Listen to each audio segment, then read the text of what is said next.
अस्सलामुअलैकुम, welcome to my channel. उम्मीद है आप सब खैरियत से होंगे। अल्लाह पाक आप सबको अपनी अमान में रखें। तो आज मैं बना रही हूँ बहुत ही ज़बरदस्त से शामी कबाब।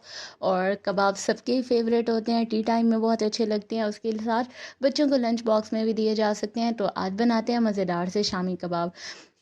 तकरीबन 1 किलो मैंने गोश्त ले लिया और बोनलेस गोश्त ले लेना है। और उसमें मैंने कुछ ये सुर्ख मिर्चें डाल दी हैं पिसी, ये साबुत वाली।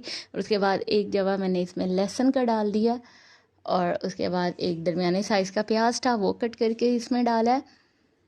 हरी मिर्चियाँ मेरे पास 4 से 5 वो डाल दी हैं इसमें। और तकरीबन मेरे पास एक से 1.5 कप ये चने की दाल है, 1.5 कप, जिसे मैंने 2 घंटे पहले भिगो के रख दिया था। अब इन सारी चीज़ों को प्रेशर कुकर में शिफ्ट कर देना है। और उसके बाद हम इस पे लगाएंगे जी प्रेशर और बहुत ज़बरदस्त सा इसको गला लेना है।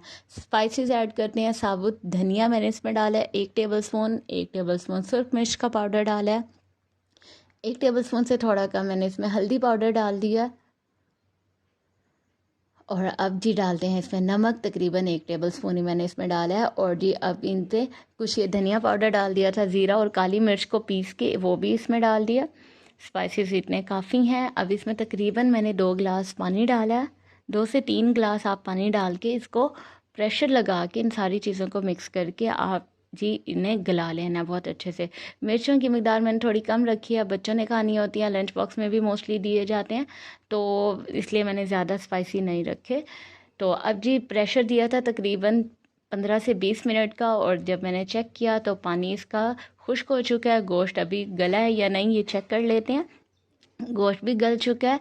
और अब इसे हमने क्या करना है, इसके पानी को मज़ीद खुश्क करना है। और इसको मैंने मुसलसल चूल्हे पे रखा। पानी इसका खुश्क होता रहा यहाँ तक कि इस कंडीशन में आ गया। और साथ साथ मैं इसे मैश करती रही हूँ। इस तरह से हैंड मैशर ले लें और हैंड मैशर के साथ इसे मुसलसल मैश करते रहें।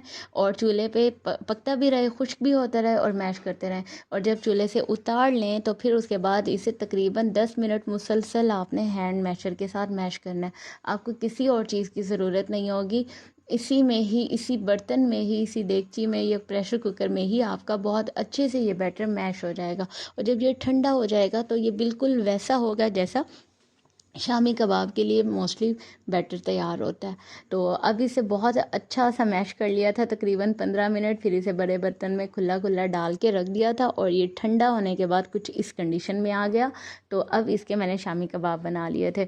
अब इसमें अंडा वगैरह कुछ भी नहीं डाला था। मैं अंडे के साथ ही फ्राई करूँगी। अगर आप इसमें इस बैटर में अंडा डालना चाहते हैं तो भी आप डाल सकते हैं। इस तरह से शामी कबाब बना के आप ज़्यादा टाइम के लिए फ्रीज़ कर सकते हैं। अच्छा, जब बैटर में अंडा डाल दिया जाता है तब आप ज़्यादा टाइम के लिए फ्रीज़ नहीं कर सकते। जितना ही बैटर है उसमें एक अंडा डालें और फिर उसके बाद शामी कबाब बनाएं और फिर उन्हें फ्राई कर लें। लेकिन अगर आपने ज़्यादा टाइम के लिए रखना है तो आप अंडा मत डालें। और अंडा सिर्फ जब फ्राई करना उसी टाइम अंडा रेडी करें और उसके साथ इन्हें शामी कबाब को अंडे में डिप करें और फ्राई करें। मैंने इस तरह से बना लिए थे, बहुत यमी बने थे। और बहुत आसान सा तरीका है, आपको किसी भी और चीज़ की ज़रूरत नहीं पड़ती। एक ही बर्तन में आप बैटर को और गोश्त को और दालों को गला भी लेते हैं और उसी में ही मैश करके बैटर तैयार कर लेते हैं। तो उम्मीद है मेरी रेसिपी आसान सी ये पसंद आई होगी। वीडियो पसंद आई है तो लाइक, कमेंट एंड शेयर ज़रूर कीजिएगा। अपना ख्याल रखिएगा, दुआओं में याद रखिएगा। Thank you so much. अल्लाह हाफिज़।